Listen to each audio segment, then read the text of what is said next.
Hello and welcome to a series of videos by the Guild Gods in Guild Wars 2 to describe how to use different builds in World v World.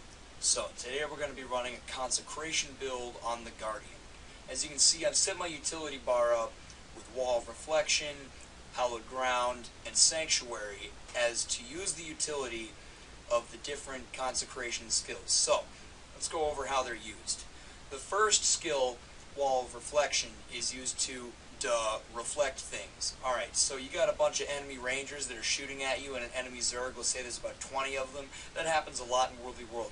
Wall of Reflection is really good to use to reflect those arrows. But if you use them in combination with other Guardian skills, such as the Staff number 5, Line of Warding, they can be used not only to reflect arrows, but to reflect people. So if you're going to get crowd controlled because you're setting up your Wall of Reflection to, let's say, guard your rangers that are going to be shooting at the enemy, you can use your Line of Warding and your Ring of Warding on your hammer to stop people from running through it. The other thing you can do is you can use your Wall of Reflection in sort of a pseudo-spike. I say pseudo-spike in that it's not a large group of people all doing something at the same time in coordination, but it's a few people. So you use all the Walls of Reflection at once, and voila, you've got this massive reflective wall of China. The next skill on the bar is Hallowed Ground. Hallowed Ground gives stability for 12 seconds and is also a fire field. So if you're running any type of Hammer Guardian, you're going to be able to put Hallowed Ground down, have 12 seconds of stability, and use a blast finisher in it, and have your team use blast finishers in it to stack might. Might is awesome in World v World. You can't live without it. The next skill I have on my bar is Sanctuary. Sanctuary forms a protective healing shelter for allies. So basically, the enemy can't walk into it, they get knocked down. It's great for Zerg stopping. If you put it in the middle of the enemy Zerg, based on the fact that you can place it with your correct stats, I'll show you those in just a moment, you can really do some hefty damage to the other team. So let's take a look at my traits. As you can see, I only have 20 trait points put in because this is a pretty versatile build. If you want to place down your crowd control and then go ham and do some damage, I'd suggest putting some points into Zeal or Radiance to raise your power and precision. But if you're talking, you know, a Guardian that's going to put these down and you're going to try to have a group bunker through a fight and outlast the enemy while you're shooting them with your own arrows, with your Wall of Reflection, and you're timing your crowd control spells all at the same time, meanwhile having other people deal the damage, I would suggest a Valor and Honor build so that you can live longer in the fight and take more of the damage instead of, you know, your team that's actually dealing the damage.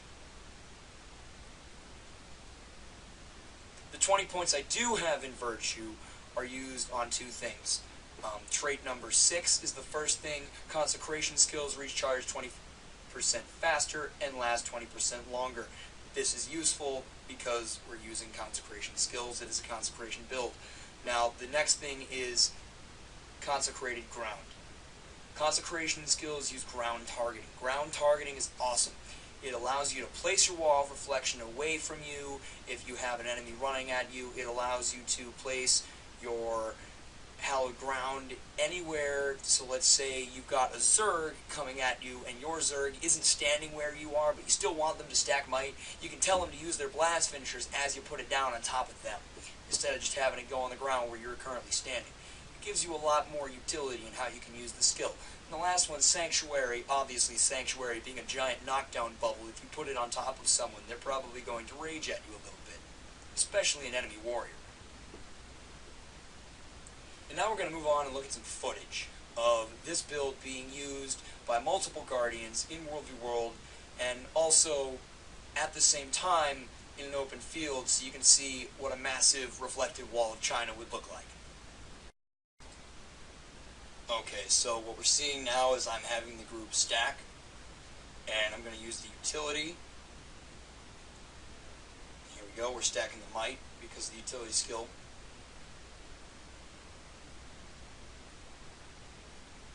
Alright, so what I'm going to do is I'm going to run onto this hill that they're all standing on, and I'm going to use my Wall of Reflection. Look at all the numbers. Just look at all the damage. That's insane. They've got a ballista up there too. Wall of reflection does work on ballistas. Alright, so here's the next clip. I'm going to have everybody stack again, and this time you're going to see what the reflective wall of China looks like. I gave everybody positions. I had them get to their certain position. They knew where to place their wall in location to where I place mine. So I'll place mine first, and then they place them around them. There we go. And we all placed our staff number 5, the line of warding, so they can't run through it either. And look at all the guys that were in front of us. They just turned and run because they couldn't run into us and they couldn't shoot at us, so they just ran away. Alright, here's the next thing. This is the last one we're going to be showing. We're going to be showing how this is usable in a choke point situation where there are 2 choke points. And basically what's going to happen is they're going to run on the bridge, they're going to try to run away, and I'm going to seal off the first choke point, and I'm going to instruct my team to seal off the second choke point. So they're going to panic, not know what to do, and they're going to jump off the bridge.